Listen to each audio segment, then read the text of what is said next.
महाभारत युद्ध के बाद अर्जुन की पत्नी सुभद्रा आखिर कहाँ गायब हो गई? क्या सुभद्रा आज भी जीवित है? भगवान श्री कृष्ण की बहन, जिसका बहुत बड़ा योगदान महाभारत के युद्ध में था, आखिर युद्ध के बाद वो कहाँ चली गई? दोस्तों, पांडवों की पत्नी द्रौपदी के बारे में तो सभी लोग जानते ही हैं कि युद्ध के बाद वे स्वर्ग गमन कर गई थी। लेकिन अर्जुन की पत्नी सुभद्रा के बारे में कोई नहीं जानता कि महाभारत के बाद उनका क्या हुआ। तो चलिए जानते हैं आज की इस वीडियो में।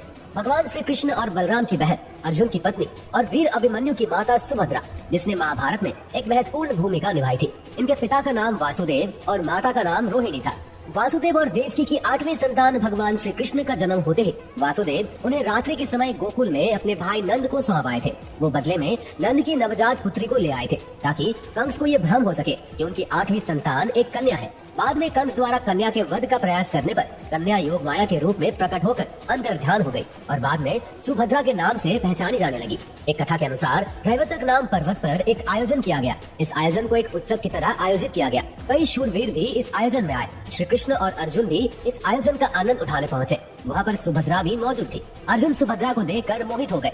भगवान श्री कृष्ण अर्जुन के भाव को समझ गए। तब उन्होंने कहा कि सुभद्रा विवाह के लिए इनकार भी कर सकती है। ऐसी स्थिति में उन्होंने अर्जुन को सुभद्रा का हरण करने के विकल्प के बारे में भी बताया। अर्जुन ने ऐसा ही किया। अर्जुन ने सुभद्रा का बलपूर्वक हरण कर लिया। इस घटना से हड़कंप मच गया, लेकिन श्री कृष्ण शांत रहे। इस पर बलराम को शक हुआ और भगवान श्री कृष्ण से इस शांति का अर्थ पूछा। तब श्री कृष्ण ने उन्हें विनम्रता से समझाया। श्री कृष्ण ने बताया कि अर्जुन को कोई पराजित नहीं कर सकता है। अर्जुन का कुल भी उत्तम है। इस दृष्टि से सुभद्रा और अर्जुन के विवाह में कोई दोष नहीं है। इसलिए युद्ध का विचार त्याग देना चाहिए और अर्जुन के पास जाकर स्वयं ही सुभद्रा को दे देना चाहिए, क्योंकि अर्जुन सुभद्रा को यदि हस्तिनापुर ले गए तो संदेश अच्छा नहीं जाएगा।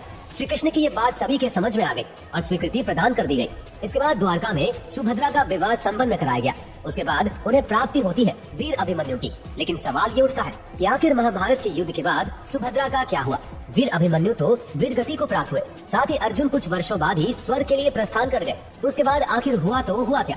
चलिए विस्तार से जानते हैं। युद्ध के पश्चात केवल 5 पांडव और अभिमन्यु के पुत्र परीक्षित ही बचे थे।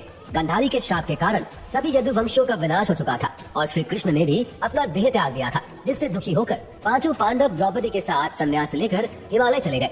सभी भाइयों के साथ संन्यास लेकर जाने से पहले युधिष्ठिर ने परीक्षित को राजा बनाकर हस्तिनापुर का राज्य सौंप दिया और वीर अभिमन्यु के पुत्र परीक्षित के सिंहासन पर बैठने के बाद सभी स्वर्ग के लिए प्रस्थान करने लगे।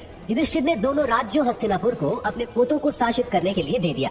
महाभारत महाकाव्य में सुभद्रा की मृत्यु कैसे हुई, इस बात के प्रमाण तो नहीं मिलते, लेकिन ऐसा माना जाता है कि जब पांडव द्रौपदी समेत स्वर्ग के लिए प्रस्थान कर गए थे और उसके बाद सुभद्रा और उनकी बहू यानी कि उत्तरा अपना शेष जीवन बिताने के लिए जंगल में चले गए थे, वहीं जब उन्होंने सुना कि भगवान श्री कृष्ण ने देह त्याग दिया है और यादवों का विनाश हो चुका है, तब उसके बाद सुभद्रा ने भी अपना देह त्याग दिया था।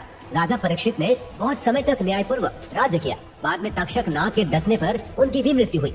सुभद्रा अपने भाइयों की एकमात्र प्रिय बहन थी, जो बाद में जगन्नाथपुरी मंदिर में दोनों भाई श्री कृष्ण और बलराम के बीच स्थित है।